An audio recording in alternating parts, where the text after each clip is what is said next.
What's up, YouTube world? It's been a minute. Just been busy with life. Wintertime gets tough with hockey.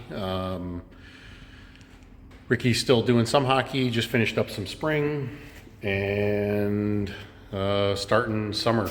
So, it kind of gets busy. But focus at the shop's been a lot of regular repair. But then I recently started accepting some projects again, just because the regular repair, it works, but it's just way too much going on. It's just way too many people, way too many cars in and out. It's just not what I want anymore in my world. I'd rather focus on the projects and have much easier flowing days where I'm not pushed, if that makes sense. I mean, I'm not getting any younger. As you can see, when you're old, you're old. So who wants to work anymore? That's why I need you guys to like, share, and subscribe so I can start making money on YouTube. Don't know if that'll ever happen, but I'll still give you videos. Squints is at school, obviously, but this is a project that came in. We haven't given it a name yet. 65 Chevy Nova. Let me give you a widescreen on this. This car has been sitting for a little while after they started doing some work to it. The chassis was done. I believe it was done by JW up in Seymour. As you can see, like even the wheels, they're just really dirty from sitting. It's got a pretty decent sized tire. Love the stance. It is a ladder bar, 9-inch mini tub. It was all done, by JW. He's very good. Everything was clean. It's really good underneath. The problem is it sat in a garage and it has collected a lot of like dusty, moldy looking, I'm not even sure. So the first thing we're gonna do, let's check out underneath real quick. We definitely have to clean. I am not gonna be working on this the way it is because it's way too dirty. And actually I'm noticing that the front end, whoever put this on, the hinges, these are the brackets for the hinges. They're supposed to go on the inside. So that all has to come back off. No big deal. But it's all dirty anyway, so we got to fix all this. Plus, the driveline is going to require a Z-bar. Yes, I said Z-bar. I might convince him to go hydraulic with the clutch because it will be a 4-speed Muncie is what he wants. He already has that transmission.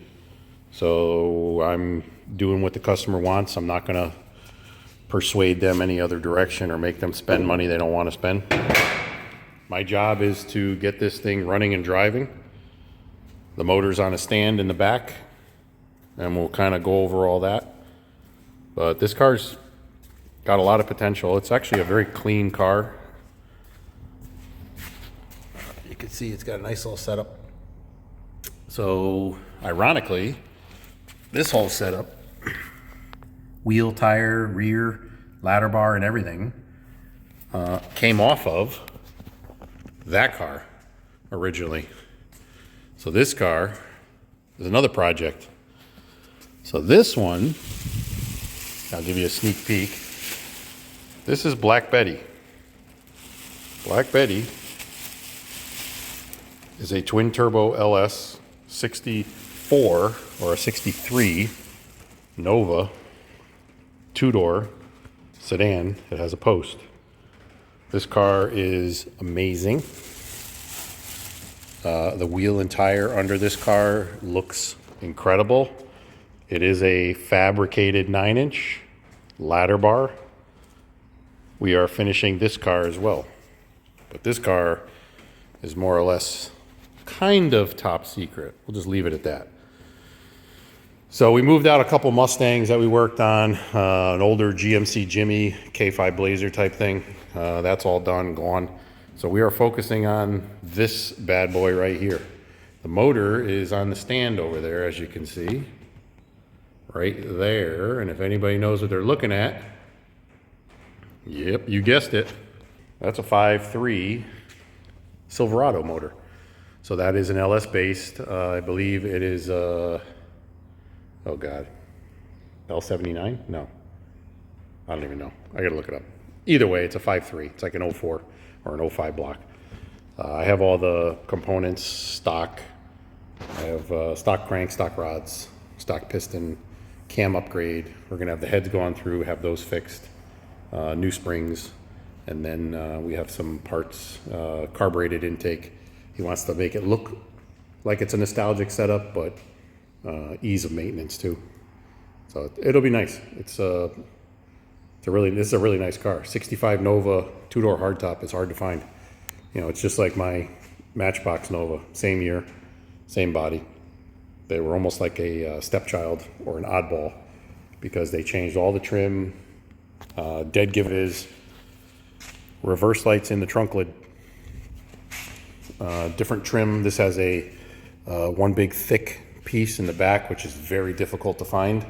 The hood also has a piece across the hood that is very difficult, and he has all that, so that's good.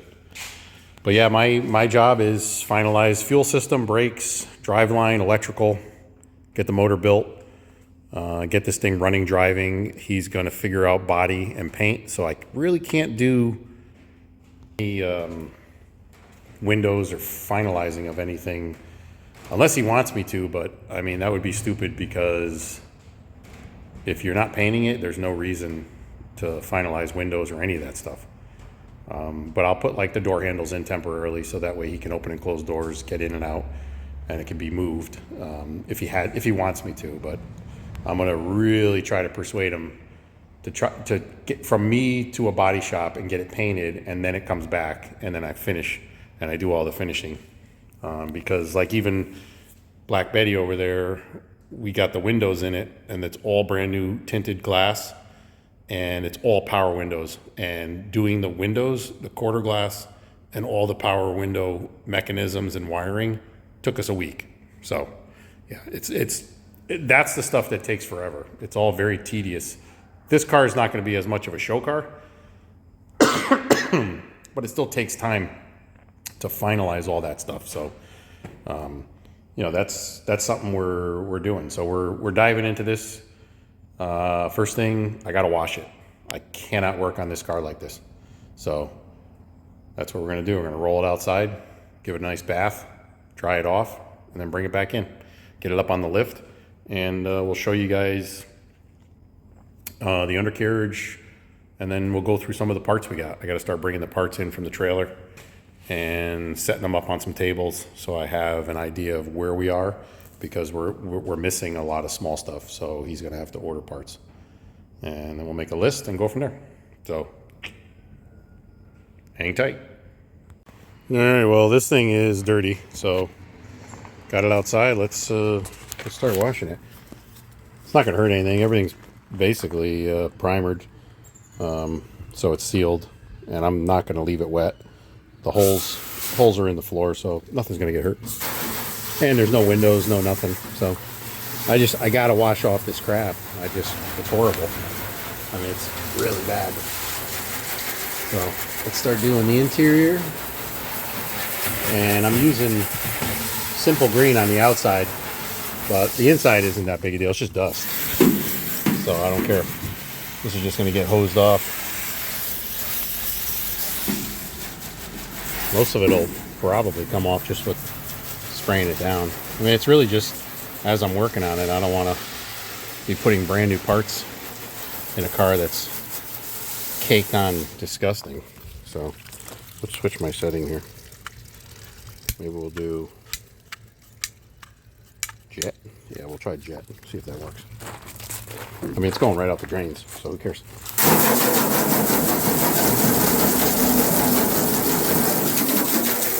No, I don't have a power washer, so that's all she got.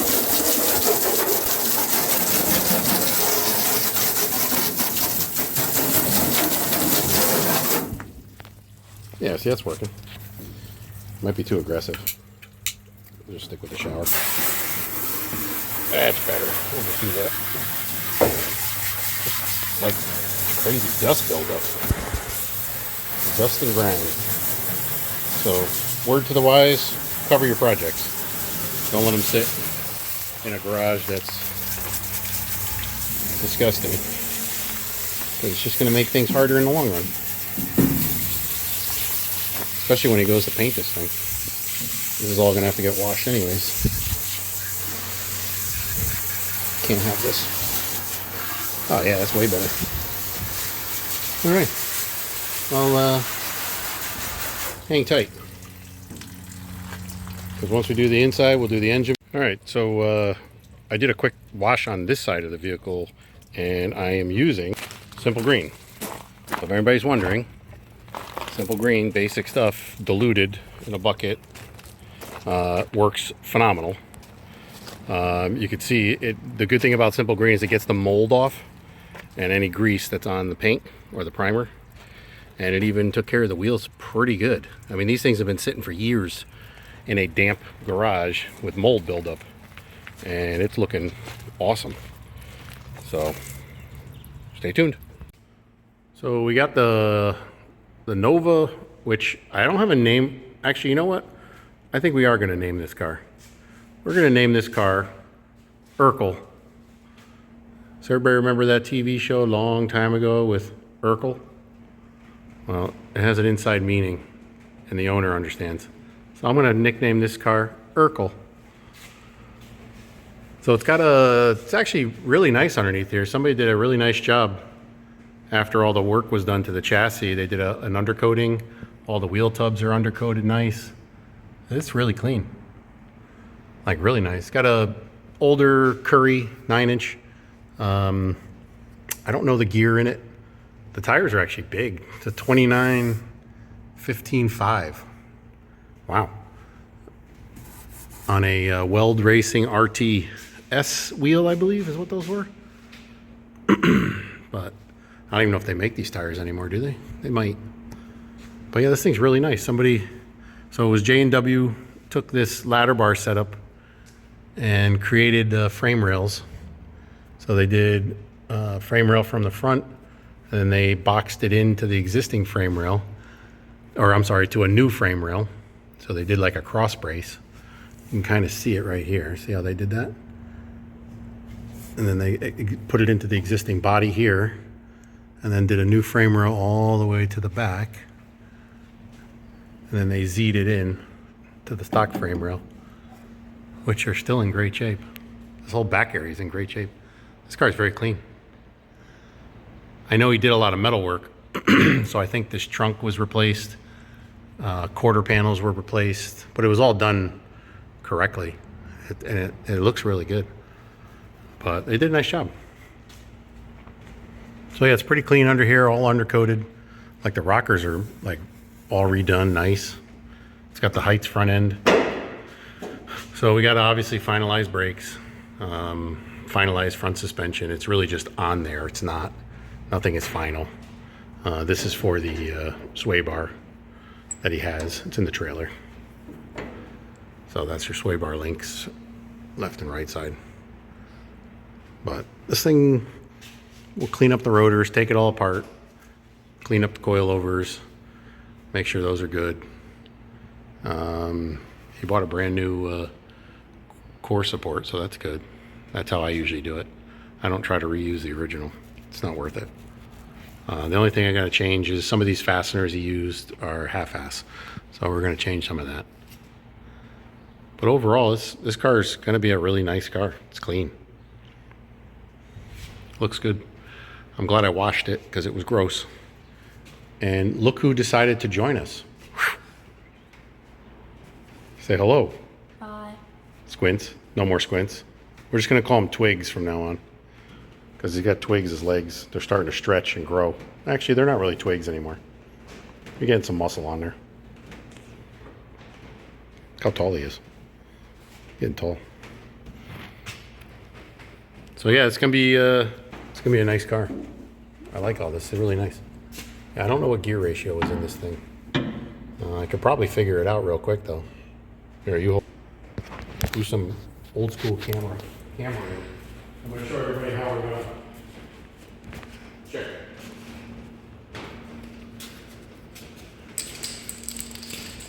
This is how we check gear ratio. It's an easy way to check. It's not really, it's not an exact, but it's pretty close. You can get a guesstimation of what gear ratio you have. So do, let's see what we're gonna do. Do it like right there.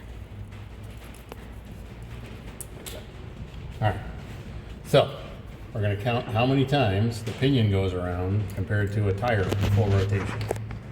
All right, okay, you ready? Obviously it's posi, they're both spinning. So that's 1. I'll do it like this. That's 2.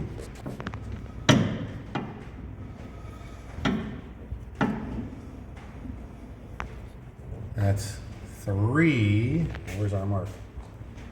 Still got a little ways to go. So when the mark stop, when we get to that mark again, so that's 3. We're almost at 4 revolutions. So this is a pretty steep gear. Yep, 4. And you notice how the mark is a little off. So if we go a little bit more, that would be probably a 411, because we're just slightly past the 4th rotation, and we came back around to the tire. So I'd say that's probably a 411 gear. That's pretty good considering you got a 29-inch tall tire. So I think this thing will work out really well. It'll cruise good. Because you don't want too tall, but you don't want too shallow of a gear. And I think that this 411s will work out good with a 29-inch tall tire. It's a big tire. And then you got the Muncie, which is a 1-to-1 4th gear. So it won't be too, we can do the math on that to figure out where he's going to be at for RPM, but my guess is around 60 miles an hour, he'll be about probably around 3,000 RPM, 2,800. So it won't be horrible. Probably could have gone with a 373, but then you lose power, so that's the problem. Trying to spin, push these big tires.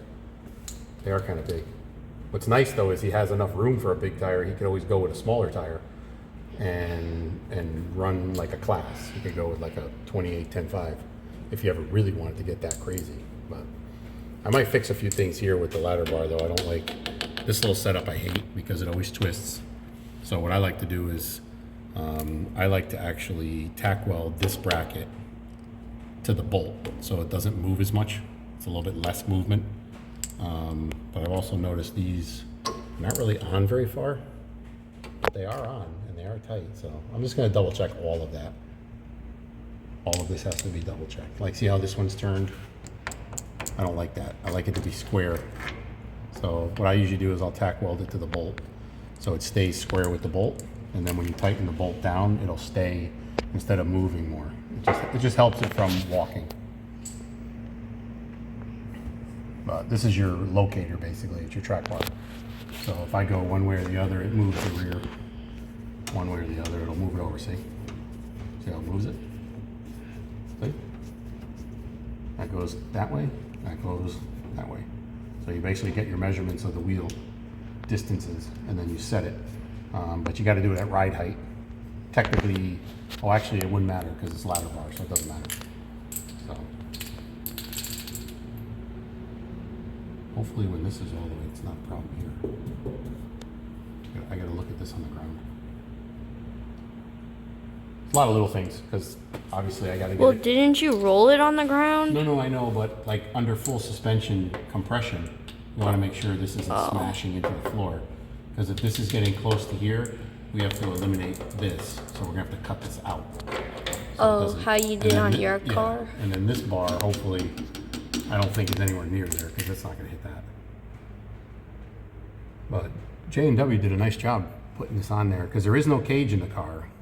And I don't know if it really is necessary. He did support it here with these. So this is a brace with the frame right here.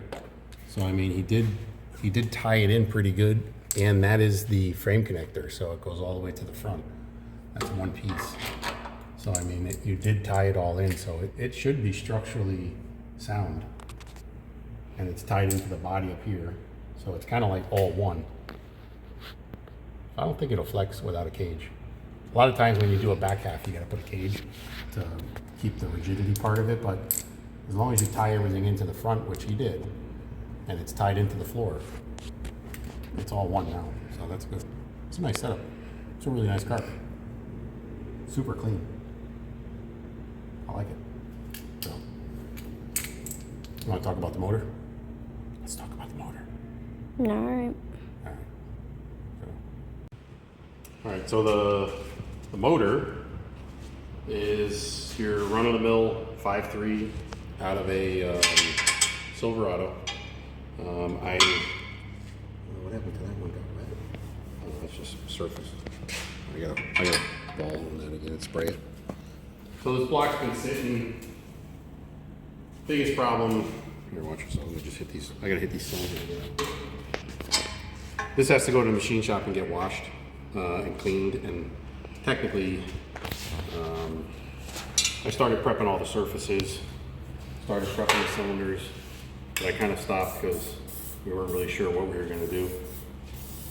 I gotta oil these cylinders. I had them all oiled up, but everything changes.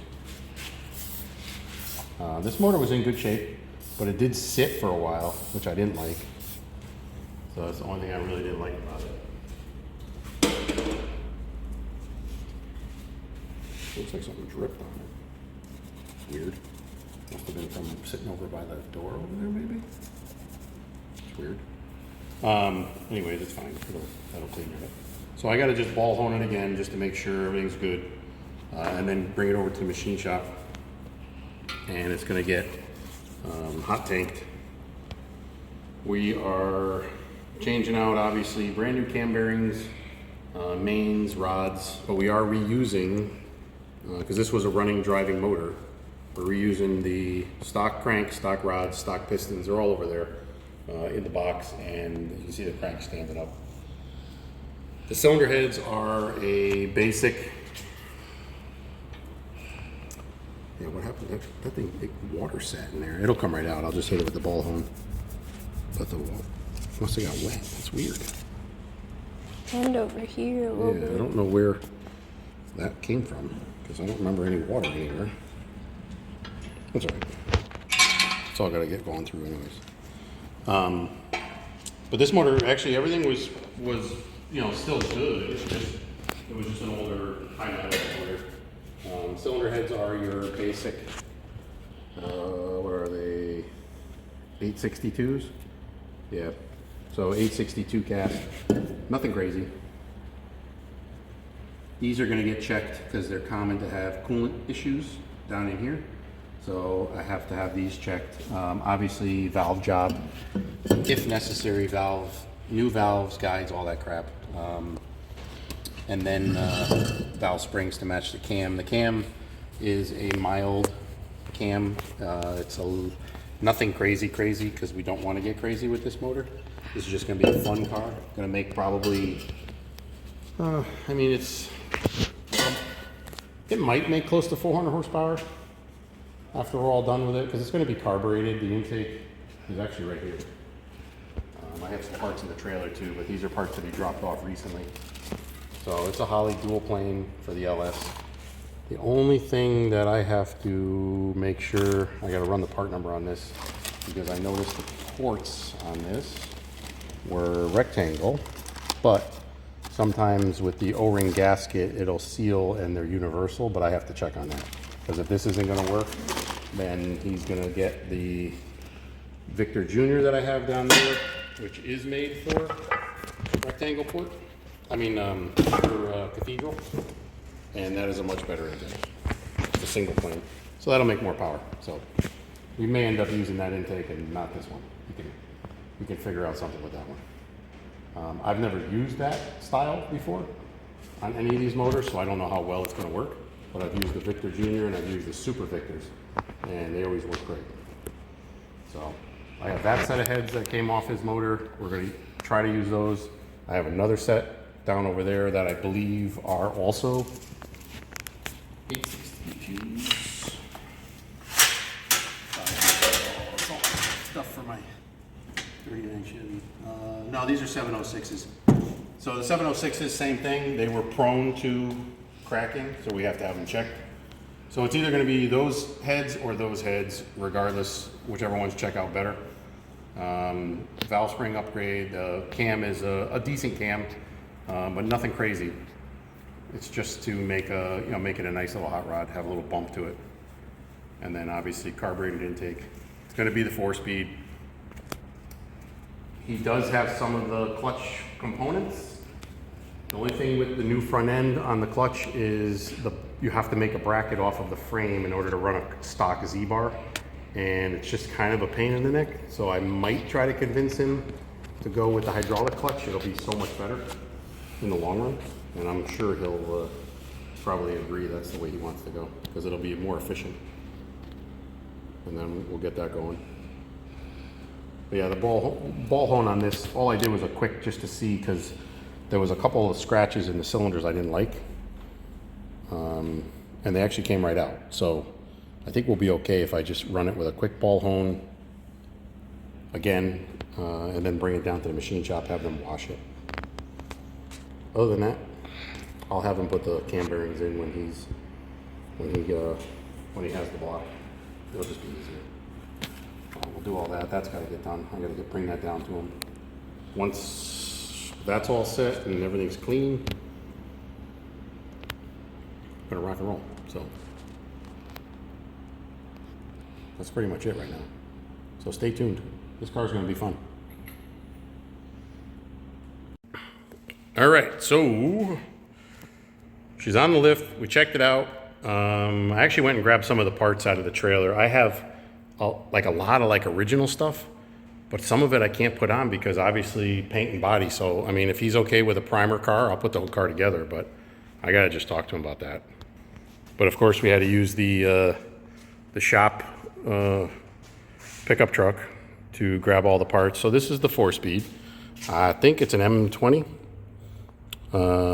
Close ratio, so it's got 1, 2, so it's got 2 rings on the input, and it's a 26 spline. So I think that's a 256 first. I don't know. This was all redone by somebody. It's what he wanted, so I'm cool with it. I've had 4 speeds. I don't go 4-speed anymore. I like the 5 speeds because of the better first gear, and you can also get option of overdrive. So that's what I like. You saw the motor. We got a nice big fuel cell. He provided me with some brake line that he had, some fuel line fittings, the calipers for the front with hardware is taped to it. We have a nice new column. So once we get the pedals in it and figure out all that, and then he bought a painless harness. This is just a 21 circuit Pro Street, which is fine. This will work perfect for what he wants. We'll get everything working off of this. It's actually probably the most reasonably priced harness instead of going with like a direct replacement, because I think the direct replacement is a little more on these, but it's a nice looking car, I'll tell you. I like the stance and I like the way it looks with the big tire. And I'm not really a big tire guy, but it actually has a nice look to it. Really nice setup. So yeah, that's pretty much it. So next stop, I gotta, like I said, on the motor, I gotta put the motor, I gotta get it to the machine shop, or I mean, I could probably clean it myself. It's really not a big deal. I already prepped it. The pistons, rods, I gotta throw in parts washer, crank. We could probably just even do a polish on the crank. I mean, it's like spotless. I mean, this motor came apart, and anyone that takes these motors apart, you'll realize that the buildup on the pistons and the rings are the bad part of these motors when you take them apart, and that's high mileage motors. You have to really clean them. You have to degrease them and check them because there's sometimes some issues. So I always mic the pistons. I always check all the rods, make sure they're all, nothing damaged, no weird. All the bolts, everything is good. I check the bore on them with the dial bore gauge. So I do check a lot of things just to make sure we're not working with junk. But if it was a running, driving motor with no issues, there's really nothing to get crazy. So, and it's just gonna be a fun street car.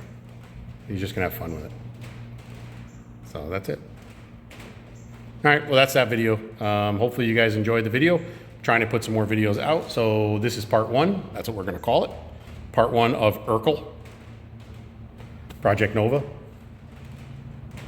The owner knows, that's an inside joke on the owner, so it's a long story. When he was little, he used to walk around, pull his pants way up, and put his dad's glasses or his mom's glasses on, and act like he was Urkel. So that's going way back. I've known the owner since he was little. So he's much younger than I am.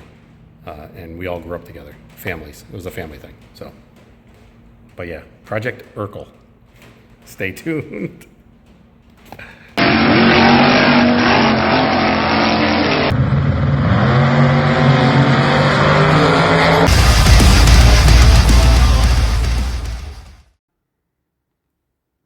Make sure to always torque your bolts.